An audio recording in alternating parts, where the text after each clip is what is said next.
सर्वोच्च न्यायालय ने खुद स्वीकार किया है कि ये फैसला बहुत कड़ा है,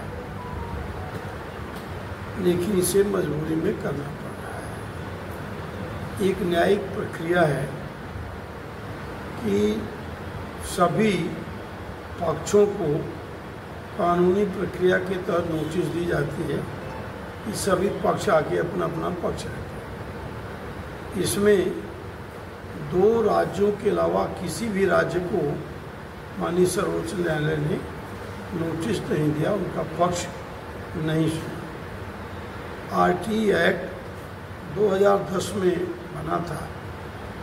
आरटी एक्ट के अस्तित्व में आने से पहले सरकार ने जो नियुक्तियां की हैं उनमें शासन द्वारा निर्धारित अर्हता, शासन द्वारा निर्धारित योग्यता जो लोग रखते थे वे लोग शिक्षक के रूप में चयनित किए गए। जब इस कानून के अस्तित्व में आने के पहले नियुक्त लोगों को तो इस सुप्रीम कोर्ट के फैसले से आच्छादित नहीं करना चाहिए था, नंबर एक।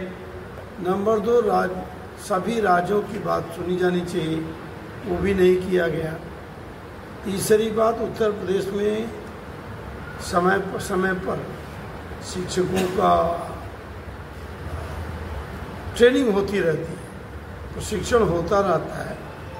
इन शिक्षकों के भरोसे ही प्राथमिक शिक्षा टिकी हुई है। मैंने माननीय मुख्यमंत्री से मैं मिला था और उनके संज्ञान में यह बात लाया था। मुख्यमंत्री जी ने त्वरित कार्रवाई करते हुए राज्य सरकार को पुनर्विचार याचिका दाखिल करने के लिए निर्देशित कर दिया। इसके दो समाधान हैं, एक न्यायालय से, दूसरा विधायी समाधान। जो विषय समवर्ती सूची में होते हैं उन पर कानून बनाने का अधिकार राज्य को भी है और केंद्र को भी है।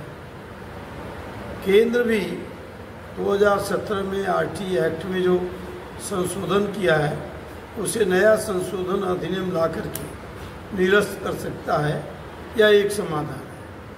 दूसरा समाधान ये है कि राज्य जो 2010 के पहले नियुक्त शिक्षक हैं उनके लिए एक अलग से कानून बना दे और उस कानून से आच्छादित कर दे ताकि ये सुप्रीम कोर्ट के फैसले से इनकी प्रताड़ना रुक जाए।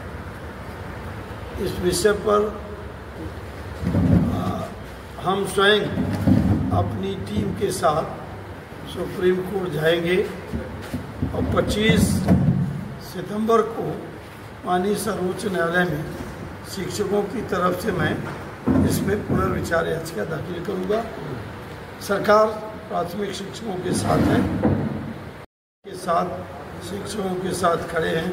सर, एक सवाल और फंसता, जो पहले जो शिक्षक थे इंटर पास होते थे, बीटीसी जो ट्रेनिंग होते थे, अब योग्यता हो गया स्नातक बाद बीटीसी है, तो ऐसे कई शिक्षक जो बेटा का आश्रित अन्य कोटा मौजूद तो टीटी परीक्षा से बाहर हो जाएंगे। ऐसे हजारों शिक्षक हैं जो टीटी परीक्षा में बैठने के लिए हर नहीं होते। पहले शिक्षकों की नियुक्ति की जो अर्हता और योग्यता शासन ने निर्धारित किया था वो इंटर और बीटीसी था। बाद में फिर इसमें बदलाव किया गया, बीए और बीएड हो गया। फिर बदलाव किया गया, बीए और बीएलएड हो गया, डीएलएड हो गया। ये जितने लोग हैं डीएलएड, बीटीसी से लेकर डीएलएड तक, ये लोग टीटी परीक्षा में सम्मिलित होने की हरता ही नहीं रहती, बाहर हो जाएंगे। तो सबसे गंभीर बात है, परिषदीय प्राथमिक विद्यालयों में गरीब का बच्चा पढ़ता है, मजदूर का बच्चा पढ़ता है, किसान का बच्चा पढ़ता है और पूरे देश में गरीबों, मजदूरों, मजलूमों, पिछड़ों, दलितों के बच्चे, उनके बच्चे जो आर्थिक रूप से विपन्न हैं, जिनके पास अपनी आजीविका चलाने और अपने बच्चों को पढ़ाने के लिए श्रम करने के अलावा कोई दूसरा साधन नहीं है, ऐसे लोग शिक्षा से वंचित हो गए। सर एक चीज और है कि अकेले जो उत्तर प्राइवेट प्रदेश में विद्यालय जहाँ, हाँ अकेले उत्तर प्रदेश में 6 लाख अध्यापक हैं, 4 लाख अध्यापक बाहर हो जाएंगे सेवा से, तो प्राथमिक शिक्षा तत्काल बैठ जाएगी, चरमरा जाएगी और ध्वस्त हो जाएगी। सब प्राइवेट विद्यालय में 5,000 दिया जाता है RT वाले बच्चों को, और सरकारी विद्यालय में 1100 दिया जाता है। बगल में सरकारी विद्यालय, बगल में प्राइवेट विद्यालय भी खोल दिया जाता है। तमाम विसंगतियां हैं और इन सभी विसंगतियों पर व्यापक विचार विमर्श के लिए ही हम माननीय सर्वोच्च न्यायालय में पुनर्विचार याचिका शिक्षकों की तरफ से दाखिल करने जा रहे हैं।